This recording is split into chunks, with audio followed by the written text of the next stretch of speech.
Hello everyone, welcome back to my channel and welcome back to another video. ফার্স্টেই বলে নিচ্ছি এরকম অদ্ভুতভাবে ভিডিওটা স্টার্ট করার জন্য ভেরি সরি, কারণ একেবারেই প্ল্যান ছিল না কোনো রকম ভিডিও করার। সন্ধেবেলা একটু বেরিয়েছিলাম বাইরে বেরিয়ে ভাবলাম একটু ভিডিও করা যাক, তো সেই জন্যই ভিডিও স্টার্ট করে দিয়েছিলাম। অ্যাকচুয়ালি ভিডিও করার আরেকটা কারণ আছে, সেটা হচ্ছে এই আন্দুল রোডের ওপর একটা নতুন ক্যাফে হয়েছে, যেটার নাম হচ্ছে বিলাভড ক্যাফে। এখানে যারা যারা থাকে তারা অলমোস্ট প্রত্যেকেই এই ক্যাফেটাকে দেখে নিয়েছে। গেছে কি গেছো, মানে কেউ কেউ হয়তো গেছো, কেউ কেউ হয়তো যাওনি, কিন্তু কম বেশি প্রত্যেকেরই কিন্তু এই বিলাভড ক্যাফে চোখে পড়েছে, কারণ চোখে পড়ার মতোই করেছে। যেরকম বারবার বলি যে আন্দুল রোডে এরকম টাইপের ক্যাফে কিন্তু খুবই লিমিটেড। সো আমাদের প্রচণ্ড খিদে পেয়েছিল আর আমরা এইখান দিয়ে যাচ্ছিলাম, তো ভাবলাম যে একবার ঢুকে ট্রাই করা যাক। প্রচণ্ড খিদে পেয়েছিল, কিন্তু ওই যে বললাম বাইরের খাবার একেবারেই বারণ, সেই জন্য বাইরের খাবার খেলেও সেটাকে অনেকটা বেশি হেলদি রাখার চেষ্টা করি আমরা দুজনেই। তো এই যে বিলাভড ক্যাফে, একদম লোকেশনটা আমি কি বলবো, চুনাভাটিতেই। তো আমরা বিলাভড ক্যাফেতে ঢুকে গেছিলাম, আর বাইরে থেকে তো দেখতে ভীষণ সুন্দর, ভেতরে ঢুকে এমনও কিছু আহামরি বিশাল কিছু লাগলো না। একটা খুবই কম স্পেসের মধ্যে তৈরি করা হয়েছে, বাট ওভারঅল লুকটা মোটামুটি ওই আর কি। তো এখানে এই ফার্স্ট টাইম আন্দুলের কোনো রেস্টুরেন্টে আমি কিউআরএ মেনু ব্যাপারটা ফার্স্ট টাইম দেখলাম। তো অনেক জায়গাতেই রয়েছে, বাট আন্দুল রোডে যে এরকম কিউআরএ থাকতে পারে, অবশ্যই থাকতে পারে, বাট আমি এটা ফার্স্ট টাইম দেখলাম। অনেকটা রাত করে যাওয়ার জন্য মোটামুটি ফাঁকাই ছিল, তখন প্রায় 9:30 বেজে গেছিলো, তো ফাঁকাই ছিল। আরেকদিন আমরা ভেবেছিলাম আসবো, কিন্তু সেদিন কি হয়েছিল, অনেক ভিড় ছিল আর আমাদের ওয়েটিংয়ে চলে গেছিলো, যার জন্য আমরা ঢুকতে পারিনি। তো তারপরে আমরা বাড়ি চলে গেছিলাম আর কি। বাট আজকে অনেকটা রাত করে আসায় এটাই একটা ভালো হলো যে মোটামুটি ফাঁকাই পেয়েছিলাম। তো এখানে মেনিউটা তোমাদেরকে একটু দেখানোর চেষ্টা করছি, আমি আর কি স্ক্রিন রেকর্ড করে নিয়েছিলাম।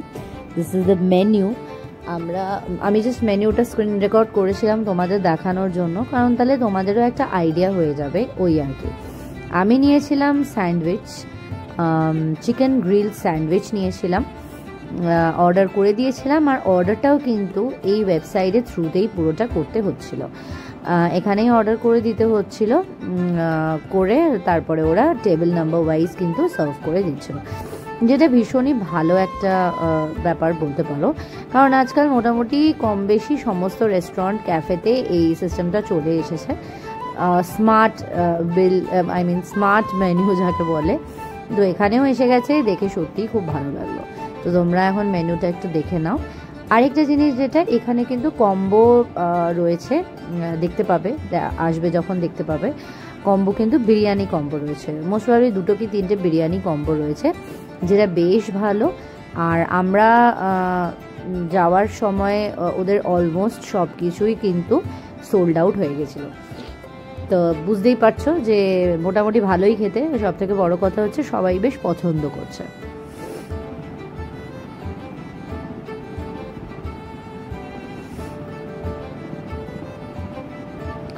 আমার তো ভীষণ খিদে পেয়েছিল আর আমার খুব টায়ার্ড লাগছিল, সকাল থেকে বেশ খাটাখাটনির মধ্যে দিয়েই গেছিলো সেই দিনটা। তো আমার ভীষণভাবে টায়ার্ড লাগছিল আর আমার প্রচণ্ড ঘুম পাচ্ছিল, মাথা ব্যথা করছিল, আমি আর তাকিয়ে থাকতে পারছিলাম না, ওই জন্য একটু শুয়ে নিয়েছিলাম আর কি। আর ওয়েট করছিলাম যে কখন আমাদের সার্ভ করবে আমাদের স্যান্ডউইচ। চিকেন গ্রিল গ্লাভস ব্যথা করছে খিদে। আমি এখানে অনেক কিছু বলেছিলাম কিন্তু কোনোটাই দিতে পারলাম না, তার কারণ ওখানে গান চলছিল, তার জন্য আমি কিন্তু কপিরাইট খেয়ে গেলাম, যার জন্য এখানে আমি কোনো রকমেরই ভয়েস অ্যাড করতে পারিনি। আমি আলাদা করে যার জন্য এখানে ভয়েস ওভার দিয়ে দিচ্ছিলাম। আর এখানে কোনোদিন আসিনি। স্যান্ডউইচটাই তো ডিনার। আমি এখানে ওয়াল পেন্টিংসগুলো দেখছিলাম, যিনি ওনার আছেন তার বোন এই সমস্ত ওয়াল পেন্টিংসগুলো বানিয়েছে, যেটা ভীষণই সুন্দর, ভীষণই আই ক্যাচিং, বেশ সুন্দর কিন্তু।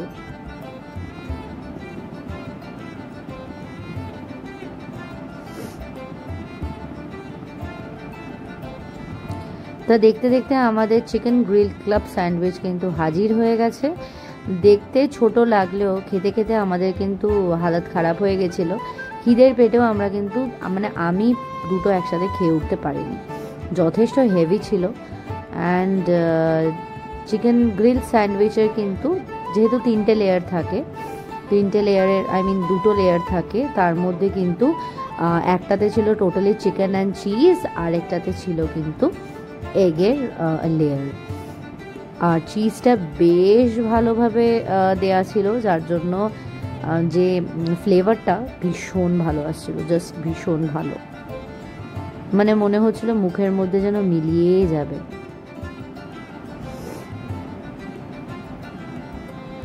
আমার মুখ চোখ দেখে কিন্তু স্যান্ডউইচকে জাজ করো না, তার কারণ আমি অ্যাকচুয়ালি অনিয়ন ছাড়া স্যান্ডউইচ পছন্দ করি। আর আমার প্রত্যেকবার এটাই হয় যে অর্ডার দেওয়ার সময় আমি এটা বলতে ভুলে যাই, আর সেই জন্য অনিয়ন চলে আসে, আর তার জন্য আমি নাক মুখ ভ্যাটকাই, এইটাই হচ্ছে ব্যাপার। আদারওয়াইজ কিন্তু স্যান্ডউইচটা জাস্ট ক্লাস খেতে হয়েছিল, জাস্ট দারুণ। সেই জন্য আমার মুখ দেখে কিন্তু স্যান্ডউইচকে একদমই জাজ করবে না।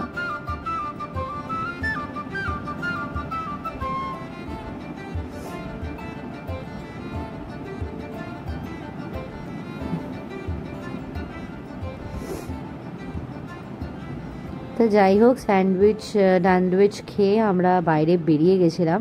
তবে আমরা আরেক দিন আসবো, যেদিনকে আমরা একটু তাড়াতাড়ি আসবো। যেরকম বললাম অলমোস্ট সব কিছুই কিন্তু ওখানে সোল্ড আউট হয়ে গেছিলো। প্লাস আজকে আমরা খেতামও না, বাড়িতে রান্না আছে, যার জন্য আজকে বাইরে কোনো কিছু সেরকমভাবে হেভি ডিনার করার প্ল্যান ছিল না। সেই জন্য শুধু স্যান্ডউইচেই কিন্তু মন ভরিয়ে চলে এসেছিলাম।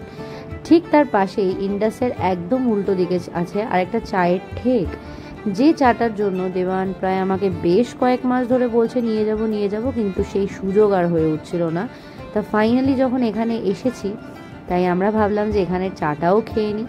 অ্যাকচুয়ালি ব্যাপারটা না আমিই ভুল বললাম, আমরা এখানে মেইনলি চাই খেতে এসেছিলাম, কিন্তু খালি পেট থাকার জন্য চা খেলে অ্যাসিড হয়ে যাওয়ার ভয়ে আমরা ভাবছিলাম কিছু খেয়ে নেওয়া যাক, আর তার জন্যই আমাদের কিন্তু ওই বেলাভড ক্যাফেতে যাওয়া আর কি। তা চা এখানের ফেমাস, একদম কপার কন্টেনারের মধ্যে চা হয় আর কি। সত্যি বলছি, এত ভিড় এত রাতে, প্রায় রাত 10টা বেজে গেছিলো, এক্সপেক্ট করিনি। স্পেশালি আমাদের ওখানে কলকাতায় তো হয় ভিড়, কিন্তু এই এরিয়া কিন্তু যথেষ্ট তাড়াতাড়ি আস্তে আস্তে ফাঁকা হয়ে যায়।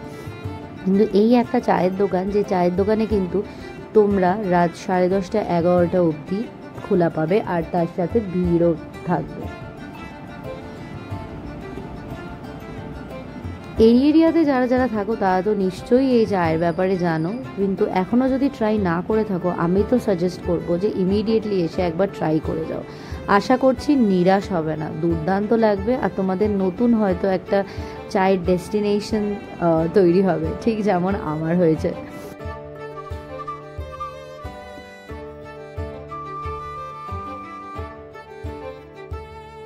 চা তো আমি খাইনি, হাওড়া কলকাতা কোথাওই খাইনি। ভালো, বেস্ট আমার খাওয়া বেস্ট চা।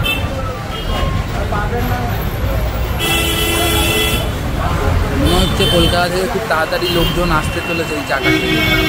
লোকেশনটা একটু বলে দিন। ওই তো লোকেশন সামনে ইন্ডাস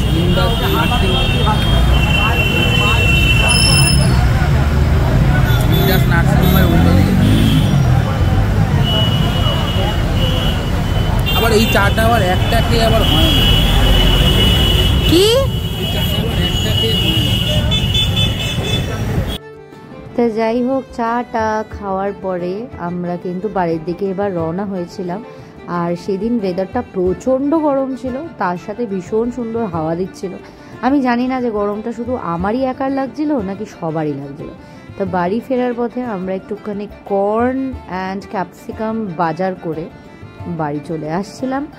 আর আজকে তোমাদেরকে একটা জিনিস দেখাবো। আমাদের এখানে বিশাল বড় একটা শিবলিঙ্গ হয়েছে, দেখতে পেলে? যদিও গাড়িতে থাকার জন্য, স্পিডে থাকার জন্য ঠিক করে ভিডিও ক্যাপচার করতে পারিনি, বাট নেক্সট টাইম যখন এখান থেকে পাস করব অবশ্যই চেষ্টা করব শিবলিঙ্গটা তোমাদেরকে দেখানোর। মানে বেশ ভালো লাগে শিবলিঙ্গ দেখতে। বাড়ি থেকে যদিও আমাদের একেবারেই কাছে, তাই বললাম যে আরেকদিন আমি চেষ্টা করব তোমাদেরকে শিবলিঙ্গটা কাছ থেকে দেখানোর। তারপর আস্তে আস্তে ঠান্ডা ফুরফুরে হাওয়া খেতে খেতে বাড়ির দিকে চলে যাচ্ছিলাম।